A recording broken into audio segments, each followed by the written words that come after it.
A man sat in a prison cell, accused of treason, facing a death sentence. To save his life, he was about to make an almost unbelievable confession. He had not betrayed his country, he said. He was something else entirely. He was a forger, one of the greatest the world had ever seen, and the priceless painting at the heart of his case was a fake he had made with his own hands. No one believed him, so they gave him a canvas, some paint, and a set of guards to watch him. And in that room, he set out to prove it. This is the story of Han van Meegeren. Decades earlier, Han van Meegeren was simply a young Dutch painter with a burning ambition to be recognized as a great artist.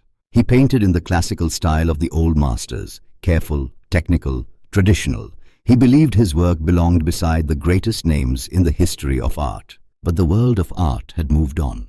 The critics of his day wanted something new and modern, and to them, van Meegeren's careful paintings looked old-fashioned and unoriginal.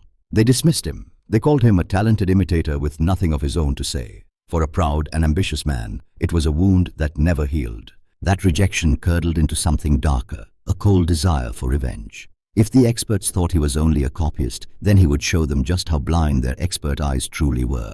He would paint a masterpiece, not in his own name, but in the name of one of the most revered painters who ever lived.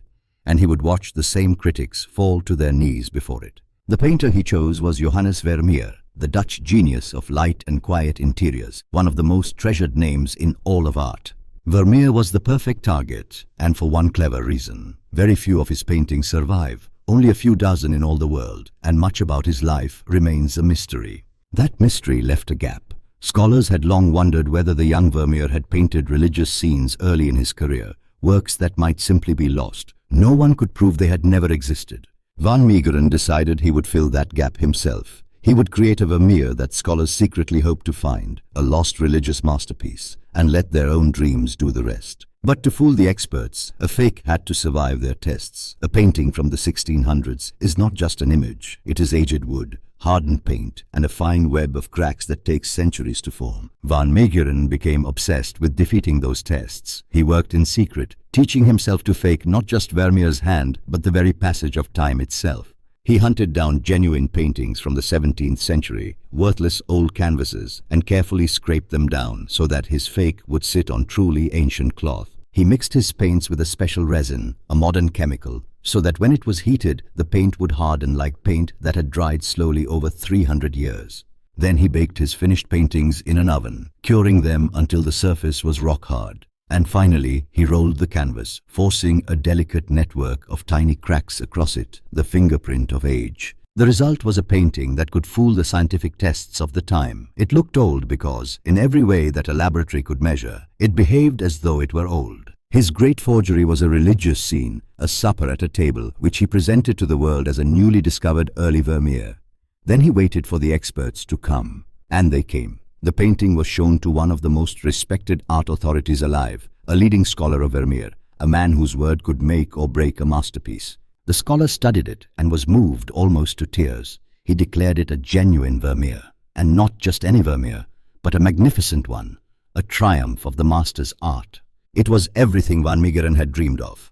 The very experts who had mocked him were now praising his own brushwork to the skies, believing it to be the hand of a genius. The painting was celebrated, displayed, and sold for an enormous sum. And no one, not one specialist, suspected that it had been baked in an oven by a bitter man out for revenge. Van Meegeren had proven his point, but revenge, it turned out, was not the only thing he wanted. He had also just discovered that his secret could make him extraordinarily rich. So the forger did not stop. He kept producing lost Vermeers, one after another, each one greeted as a wonderful discovery, each one selling for a fortune. The money poured in. Van Meegeren, once a rejected and struggling artist, became a wealthy man, buying property and living in luxury, all funded by paintings that Vermeer never touched. But history was moving around him. The Second World War came, and the Netherlands fell under German occupation. And into this dark time, Van Meegeren's forgeries would carry him into terrible danger. One of his fake Vermeers, a scene of Christ and a woman brought before him, made its way through the art market during the war. Through a chain of dealers, that painting reached one of the most powerful men in Nazi Germany, Hermann Göring, a notorious hoarder of stolen and looted art. Göring wanted it badly. He paid a staggering price for the fake Vermeer, handing over a fortune to add this supposed masterpiece to his vast personal collection. And so Van Meegeren's forgery, A painting cooked up in a Dutch studio ended up hanging among the treasures of one of the Nazi regime's greediest leaders. At the time, Van Meegeren simply took the money, but he had unknowingly set a trap for himself, one that would spring shut the moment the war was over. When the war ended and the Nazi regime collapsed, the Allies began hunting for the mountains of art the Nazis had stolen and hidden across Europe. Deep in a salt mine, they found part of Goering's hidden collection, and among the paintings was the Vermeer, the sacred national artwork that had been sold to the enemy. Investigators traced the painting backward from Goering through the dealers all the way to the man who had first supplied it. That trail led straight to Hans van Meegeren. In the eyes of the law, this looked like a monstrous crime. A Dutchman had sold a priceless national treasure, a genuine Vermeer, to a leader of the enemy that had occupied his country. That was collaboration with the enemy, and in the raw aftermath of the war, it was among the gravest charges a person could face. It could carry the death penalty. Van Meegeren was arrested and thrown in a cell. He now faced being branded a traitor and executed for handing a masterpiece to the Nazis. And here he faced an impossible choice. He could stay silent and be hanged as a traitor, or he could confess the truth, that he was not a patriot who had lost a treasure, but a fraud who had never had one. He chose to talk. The Vermeer he sold to Goering, he announced, was no Vermeer at all. It was a forgery. He had painted it himself. He had fooled the whole world. It was a shocking claim, and the authorities did not buy it. It sounded like the desperate lie of a man trying to escape the noose by any means he could invent. After all, the greatest experts in the world had authenticated his Vermeers as real.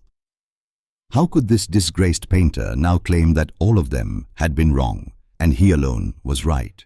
So Van Meegeren made an astonishing offer. He would prove it, give him his materials, and he would paint a brand new Vermeer from nothing right in front of them. And that is exactly what happened. Under close watch, with officials and experts observing, Van Meegeren set up his canvas and began to paint another lost masterpiece by a long-dead genius. Stroke by stroke, a new Vermeer appeared beneath his brush, in the same style, with the same uncanny skill that had fooled the finest scholars of the age. It was undeniable. The man could do exactly what he claimed. The priceless Vermeers were his. The masterpiece sold to Goering had never been a national treasure at all. The charge of treason collapsed. He had not sold a genuine Dutch masterpiece to the enemy. He had sold the enemy a worthless fake and taken his money. In the strange mood of the post-war years, this turned Van Meegeren into something of a folk hero. Here was the little Dutchman who had swindled a top Nazi out of a fortune with a painting of his own. But the truth is more complicated than the legend. Van Meegeren was no noble resistance fighter. His real motive had never been patriotism. It had always been resentment and money. In the end, he was convicted not of treason but of forgery and fraud and sentenced to a single year in prison. He would not serve even that. His heart, worn out, gave way, and he died soon after. He had wanted more than anything to be remembered as a great artist, and in a way he got his wish, though not the way he imagined. The world remembers Hans van Meegeren not for a masterpiece, but for the most brilliant lie ever painted, and the trial where he had to prove his own genius was a fraud.